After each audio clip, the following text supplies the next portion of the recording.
Oh, hi, I'm Alan Gannett, And I'm Shane Snow. and you're listening to Creative Hotline, the call and advice show dedicated to helping creatives reach their full potential. Today, we're answering questions about creative collaboration. So, what is the ideal type of creative partnership? How do different types of diversity make a difference when it comes to teamwork? And what's more important, talent, open-mindedness, or something else? All that and more in this episode of Creative Hotline. Creative Hotline, leave your question at the... Hi, Shane and Alan. My name is Juan and I'm from Mexico. What would you say is more important in team collaboration? Talent and experience, or openness and proactivity? Well, I mean, Shane, you literally wrote a book on teamwork, so no pressure, but I want to hear what you think. So I think this is an interesting question because he's sort of putting these traits on different teams, saying talent and experience or openness and productivity. And it makes me wonder if Juan is trying to make a choice himself right now, because that sounds like two people who's picking between, who have a different mix, because talent and experience don't necessarily go together. You can be talented and not have experience. You can have lots of experience and have no talent. But I think if I were to take what he's asking kind of at face value, I would say that openness, that whatever team has the openness on it, is the one that I would lean towards, just based on my work around teamwork. That even if you have a lot of talent, even if you have a lot of experience, even if you have a lot of productivity, at a certain point, you're going to be limited as a team by people's inability to adapt, or their stubbornness, or power dynamics that get in the way of things. And so, if you want to have limitless creative potential, what you need ultimately is openness. You could use all of those other things, but if you don't have an openness to changing your mind, to rethinking your ideas, to letting go of the first thing that comes to your mind, those kinds of things, in psychology, we call this intellectual humility. If you don't have that, at a certain point, you will hit a wall. So that's what I would choose, is the team that has openness. So I will, not to disagree with the guy who wrote a book on this, but the one thing I will say is I think when you look at successful teams, it's not just about the quality of the ideas, but it's also about the ability to get the ideas heard and recognized. And so there's a study that I talk about in my book that was researchers at NYU looked at the teams that made movies. So the sort of combination of writers, directors, Yep. screenwriters, all that kind of stuff. And what they found was that the most successful teams were either, there's two options, either consisted of people who are roughly in the middle of the establishment and the fringe. So these were people who had the credibility of the establishment, some of the best practices of the establishment, but the new ideas and the willingness to experiment of the fringe, they were sort of in the middle of that spectrum. Or, and this was really interesting, or they were teams that consisted of people who separately were either part of the establishment or the fringe. So this might be a very experienced director with a very fresh screenwriter. And they found that those combinations were also very effective, because there's something when it comes to teamwork and creativity where it's not just about creating an idea that is sort of nominally interesting or good, but can you also gain the recognition of that idea to actually get people to give a shit? It's interesting because Hollywood is the perfect example of like gatekeeper culture, and some of what you're talking about there, I think, has to do with the gatekeepers that either have the money or the access that you need in order to pull off a big production. They will listen to or be accessible to people who have experience, who've proven themselves, who've paid their dues, which is something that I personally hate. And so that makes sense. But I think when I see studies like the one that you're talking about, and they have similar studies, with like Broadway theater and all sorts of things. What it reminds me of is what I wrote about with police officers, actually detective partnerships, which is that if you have a kind of, think of like the buddy cop duo who's out to solve the case, research shows that if you have two cops or two detectives who are demographically different, or who are the areas where it had the biggest impact, I guess, were if you have a male cop and a female cop, you have a veteran cop and a rookie. Those are the two main categories. There's some other categories too, but what they found is those partnerships made better decisions, were able to solve crimes more confidently and reliably than when you had two cops that were too similar. And this gets into a whole thing there, but I think what that gets at is when you can't assume that both of you are thinking we're going to solve this thing the same way, where they're talking about a crime or making a movie or whatever. You can't assume that, then it forces you to be a little bit more open to different ways of doing things, to learning from each other. Now, some people will become real stubborn and it won't work out and the movie falls apart. But if it doesn't fall apart, then having people who are coming at it from different angles, it forces you to be a little bit more creative than you would otherwise, because you can't assume that you're on the same page about everything. So I think that there's probably a lot of reasons for the outcome of this study that you're talking about, but already I see a couple of different angles on creativity that all get back at this same idea that you got to be flexible if you're going to do something different and new and great. Okay, I can buy that. Look at us. We came together. Here we go. Okay, now it's time for a segment called Creative Hotline Fling.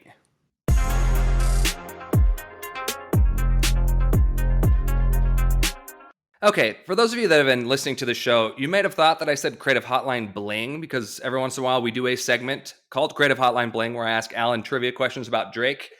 But that's not what this is. This time, on theme with our creative collaboration questions that we've gotten this week, we're actually going to change things up a little and do Creative Hotline Fling instead.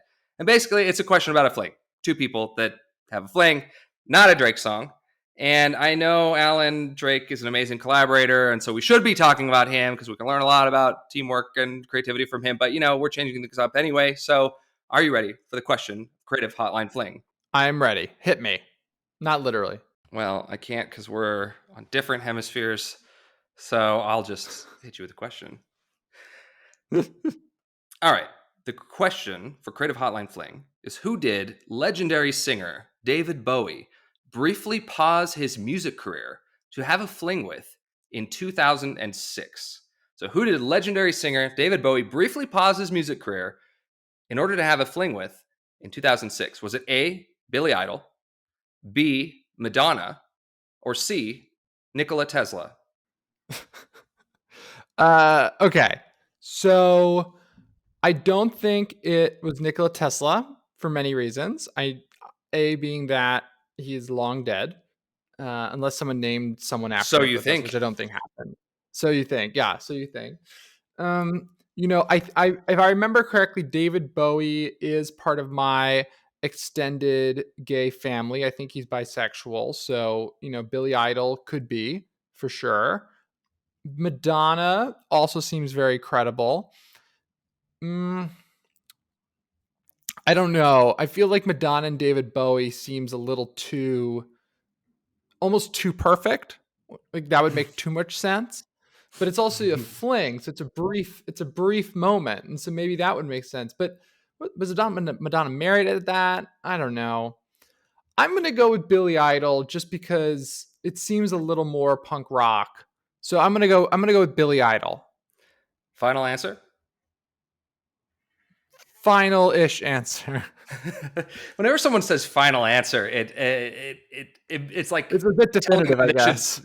Yeah, well, but it's like telling someone, "Are you sure?" And when they were sure, they're no longer sure because you said final answer. Final answer. So, okay, so David Bowie, in my opinion, one of the great artists of our time. He was taken too soon, but I will say that he, unlike you, would have guessed right on this question, but he's gone, so he can't guess right, and you guessed wrong. So cue the music. All right. So this is a trick question. Kind of. The answer is C, Nikola Tesla. And what the story is, yes, in 2006, David Bowie showed up in the movie The Prestige, playing the role of Nikola Tesla. Christopher Nolan's movie The Prestige with Christian Oh, Bale, I and object. This has been a trick. I've been tricked. he took a break from his music career, put it on pause briefly to become Nikola Tesla. And so we could call that a fling. I didn't necessarily define fling as a romantic affair. I just said two people having a fling. So, yeah, sorry. Shane, this is I have been properly tricked. I with that note, on that somber note of trickery, we're gonna go on back to the voicemail. Hey, Shane and Alan, it's Joe from New York, and I was wondering what the ideal creative team is today. Like in the Mad Men era, it was a copywriter and an art director. Is it still that, or is it something different? Thanks, guys. So this makes me think of, I believe, the very start of your book, The Creative Curve, when you talk about, John and Paul and the Beatles, and you get into, creative duos. So I think I would actually like to relinquish the floor to you, Alan, and I would love to hear your thoughts on this. Post Mad Men era, is there an ideal creative duo question? We're so differential today. Oh my god, our parents be proud. So I think obviously it depends on your profession, right? So every profession is different. And the key theme that I would hit on, which I think also speaks to sort of Joe's blast in the past reference, is that when it comes to creative teams, a lot of times people mistake the idea of finding people they gel with as finding a good collaborator. And so, we look for people who are maybe similar to us, who we like working with, and we take those people on as collaborators because we're like, oh, this will be fun. And in reality, that's the complete wrong approach. What you really want to do is focus on your weaknesses.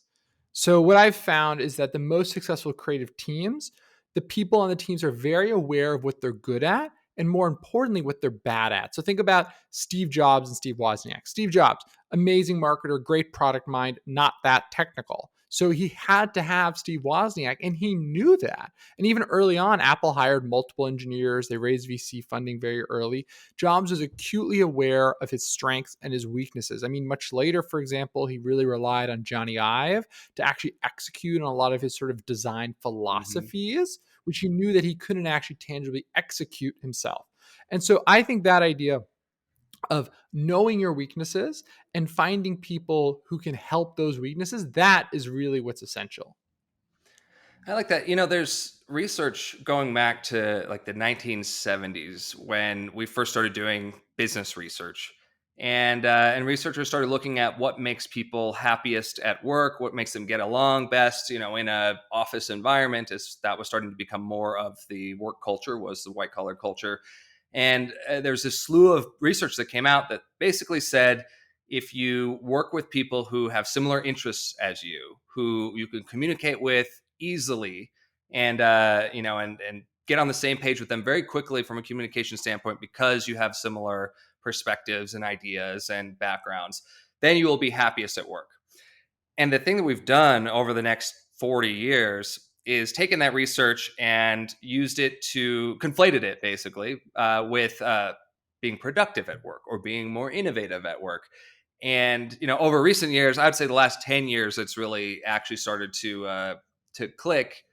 But we've discovered or realized or remembered that actually getting along with people because you have similar interests, because you can have your own shorthand, because the inside language or whatever, that's not the same thing as adding up to more than the sum of your parts or being creative. That's a smooth working environment, which might be happy, but it's not necessarily an innovative or creative one.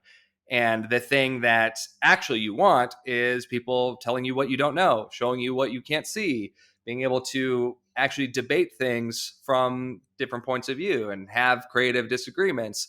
And so, for me, a big part of my work with teamwork has been about how do you help a team have that friction, be able to engage from different points of view. How do you build the kinds of team that have the different points of view while also having things not get personal? So how can you Mm. not get along well is sort of the key phrase that I come to, because getting along is great until it means that you're kind of trapped, in one kind of mode of groupthink. Not getting along helps you get out of the groupthink, but you want to be nice to each other too. So you can do both things. But that's where I go when I hear this question. Is exactly what you're saying, Alan. If you have a band with 4 guitar players, you're going to make guitar music. You're not going to make, rock and roll. I like that guitar music. That is the strongest condemnation language I've ever heard. Oh, it's guitar music. So have kids and their guitar music. So speaking of disagreement, it is time for a segment that we like to call Creative Disagreement.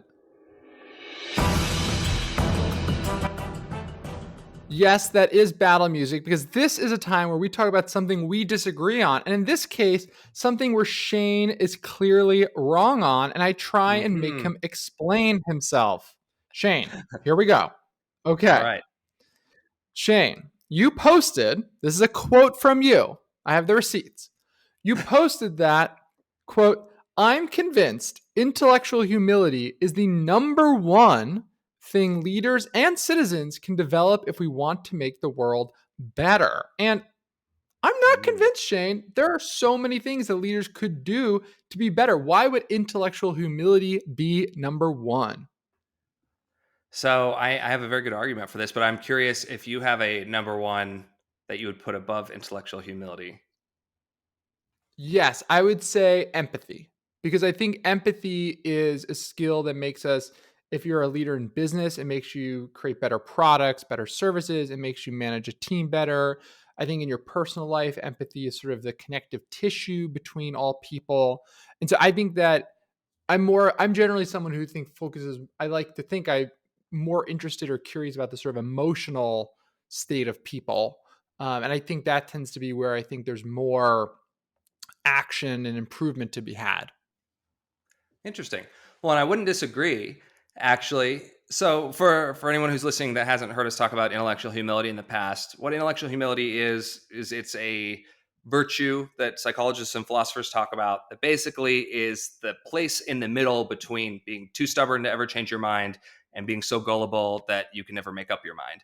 Intellectual humility is a willingness to revise your viewpoint in light of new information. It's a eagerness to seek out new information so you can know if you can get better. It's a respect for viewpoints you don't understand and separation of your ego from your ideas. So it's this very cool thing that at a high level is sounds more philosophical than actionable. The reason why I was confident enough to put on the internet that I think it's the number one thing that leaders can develop is because intellectual humility is kind of an upstream trait that leads to a million other traits. So if you are able to practice intellectual humility, it actually can lead you to have more empathy, because putting yourself in other people's shoes, trying to understand what it might feel like to be someone else, is about transcending your own viewpoint and considering the validity of someone else's viewpoint, which is that's putting intellectual humility in practice. So it sort of absorbs these things. If you are intellectually humble, you'll be better at forgiving and asking for forgiveness, because you'll have an easier time making mistakes and knowing that that's okay, because we're changing all the time, and actually being fixed is bad. Aren't there situations where sometimes vision and clarity of vision is almost more important? So the idea of sort of charging forward and intellectual humility, I think I hear the sort of aspirational version of it you're saying, but I could see a world where in a lot of positions when you're working on something hard or challenging, if you spend too much time sort of being humble about your ideas, you could actually sort of lose that clarity of purpose that I think can be very motivating. No? Yeah, I think so. And I mean, that's why I like to think of it on this sort of moral virtue spectrum. Too much of any good thing becomes a bad thing, right? Too much courage turns into recklessness. You run out into battle with no armor on and you die. So there's absolutely a danger in over indexing on humility. I mean, humility itself is kind of a sub element of wisdom. What I think you really want is to be able to be wise about the decisions you're making at any point. Figure out what are the tools in my toolkit that I should use when I approach whether solving problems or coming up with ideas or just dealing with dilemmas. And so intellectual humility is about the willingness to change, but it's not the uh, like change for change's sake. It's and when you combine it with some other things that are kind of part of wisdom, like seeking other perspectives, like loving to learn. Actually, philosophers define wisdom in part as being creative, looking for different ways to do things. Those things all, I mean, they all kind of are in the same sort of cloud of ideas. But intellectual humility is the willingness at the end of all that to change your mind. So there are people who are willing to hear out any argument, they're willing to consider any idea, but never willing to change their minds. They're listening Mm, because they want to, uh, they want to be right. They want to find a way to defeat you, not because they mm, might change. And so I think that it's, maybe it is a little bit hyperbolic to say it's the number one thing, but I think when you add intellectual humility to an equation that contains, say, courage, or that contains wisdom, or that contains some of these scenarios that you're talking about, you want to have empathy. Intellectual humility can help you do that better. So that's why I define it mm. that way. I could be Great. wrong about how universally applicable it is, but yeah. That was a pretty intellectually humble answer, Shane. I You're think living you're living your values. I You're think that's the living thing what you're you supposed to preach. say at the end. All right, let's hit the voicemail. Hello, Shane and Alan. So, my question is, what role does diversity play? Diversity more in like anything, like culture or expertise, profession, I don't know, like language, like everything that will fall into the category of diversity. So, I think that, he's using a pretty broad definition of diversity here, but I'll start more narrow and then we can broaden out. But one of the things that I was fascinated by is that creative industries traditionally have actually not been that diverse. So if you think about campaigns From like what standpoint? Oscars So White and, just racially, gender wise, I mean, if you look at how for such a long time, white men have dominated Hollywood, you've seen that, like, you would think that creative industries, which you would almost inherently think of as progressive, as liberal, often are actually not that way. And the reason why, in my mind, comes down to the fact that creative professions are such a social phenomenon. And, so much of creative careers are built by having mentors, by having people who lend you their reputation, who sort of pull you up with them. And inherently, we know that people tend to mentor people who look like them, who come from similar Yeah. backgrounds. And so, since it's such a relationship driven profession, creative industries, what you find is it actually further perpetuates a lack of diversity when it comes to sort of more traditional forms of diversity. But I also think, this question is interesting because it seems like he's also talking about diversity in sort of other forms or other formats too. Yeah, well, I like that. On first of all, this is a nice question that to follow up the ones that we talked about already, because in many ways, everything we've been talking about is this idea of the cognitive diversity that different people bring to a creative environment. You want different teammates who are bringing different tools, expertise, experience, talent, perspectives, all of that. That is what adds up to a more creative team than just a creative person or a group of people who think the same. That's the core premise of basically the theory of synergy. I'm doing air quotes that no one can see, but people can only add up to more than the sum of their parts if they are bringing different things to the table.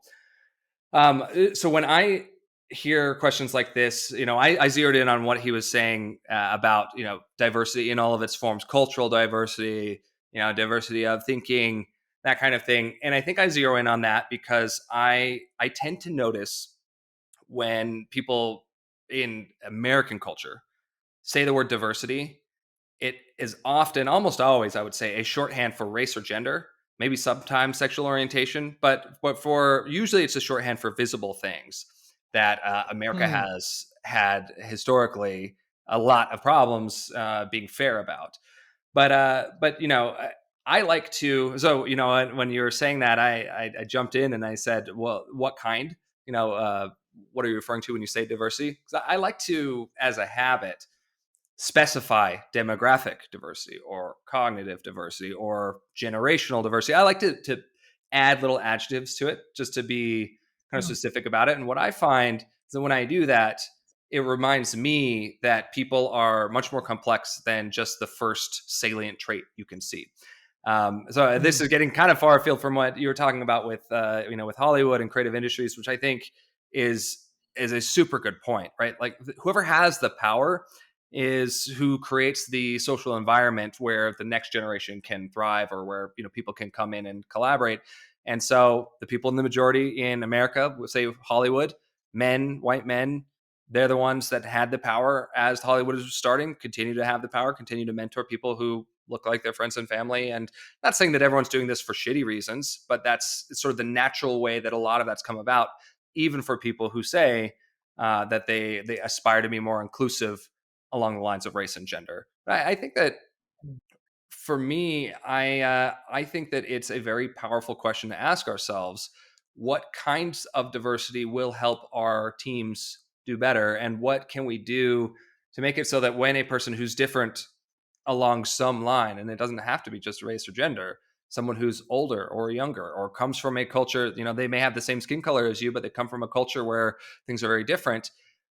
What are the types of journeys that people can have been on because of who they are that can add to our thinking pool as a team? And I think that, you know, taking Hollywood again, movies would be potentially messier if there were more different types of thinkers in the mix, in the making of them. But they would also be, I think, more creative, more interesting than the same Hmm. cookie cutter stuff that you often get when it's the same crew getting back together to make Zoolander 5. You're not getting a whole lot of creativity. So there's a ton to unpack here, but I think the premise of you want people who think differently, and thinking differently is going to be a product of being different, looking different, having lived a different life. And so if you can optimize for that, but if you don't pay attention, that's not going to happen naturally. What will happen naturally is a group will form around similar interests and backgrounds, and then you have campaigns against you on Twitter when you realize we didn't intend this, but we are a really fucking white group here. Hmm. Well, I think one of the things too that's interesting is if you think about where the best ideas come from as a creative, we talk a lot about the idea of the best ideas are sort of a combination of the old and the new. They're Mm. taking an established maybe genre format frame and adding a new and novel twist to it. So inherently from that perspective, adding diversity to your team in any form is going to allow you to better enable to do that just from a definitional foundational perspective. So I think building diversity into your creative teams is not only the right thing to do, not only helpful, but I would go so far as to say essential if you want to do good Mm. creative work. So, Shane, Sure. what are your big takeaways from this episode? Well, I think everything sort of led up to this idea that is at the core of a lot of what we talk about on Creative Hotline, which is the more building blocks you have and the more different the building blocks you have in your creative process, the more potential you have. So in earlier Mm, episodes, we've talked about living a big life, gaining experiences that are broad and diverse. I think that applies exactly to what we're talking about with picking a creative collaborator for your band or your company or your project.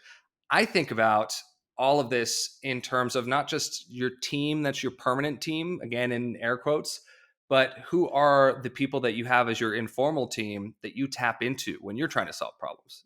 Who do you go and consult for their ideas? Who do you run your ideas by for feedback? Who do you talk through things? Who do you learn from? And are those people all kind of similar to you? And if they are, this gives you a very good excuse to do something that's both pragmatic and morally good, which is expand your circles. It's going to help mm. you be more creative, just like bringing those people into a formal team will help the team be more creative. Totally. And I think when it comes to teamwork and it comes to collaboration, I think a key word that comes to me is intentionality, right? So a Mm. lot of these things that we have to do, we have to be very intentional about who we work with, how we work, what we work on. And I think for a lot of us as creators and creatives, we can sometimes fall a little bit into sort of following our whims or following our gut Hmm. feelings. I think that often can serve us well, but it can often be detrimental, especially in something like teams, where sometimes our natural proclivities are not actually the best proclivities from a productivity and creativity standpoint.